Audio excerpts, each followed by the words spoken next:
প্রিয় শিক্ষার্থীবৃন্দ, আশা করি তোমরা সবাই ভালো আছো।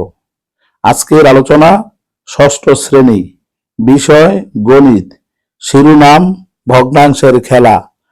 প্রশ্ন নং 4, গ্রিডের সাহায্যে 5/4 যোগ 5/6 এর যোগফল নির্ণয় করো। এখানে চিত্র কয়ে আয়তক্ষেত্রটি সমান ক্ষেত্রফল বিশিষ্ট 5টি সারিতে বিভক্ত, যেখানে 5/4 অংশ হলুদ রং করা।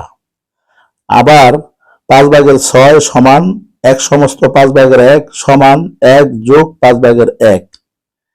তাহলে চিত্র ক্ষয়ে 2টি সমান ক্ষেত্রফল বিশিষ্ট আয়তক্ষেত্র বিদ্যমান, যেখানে প্রত্যেকটি আয়তক্ষেত্রের ক্ষেত্রফল ক চিত্রের আয়তক্ষেত্রের ক্ষেত্রফলের সমান। লক্ষ্য করো, বাম পাশের আয়তক্ষেত্রটির 5/5 অর্থাৎ 1 সবুজ রং দ্বারা চিহ্নিত।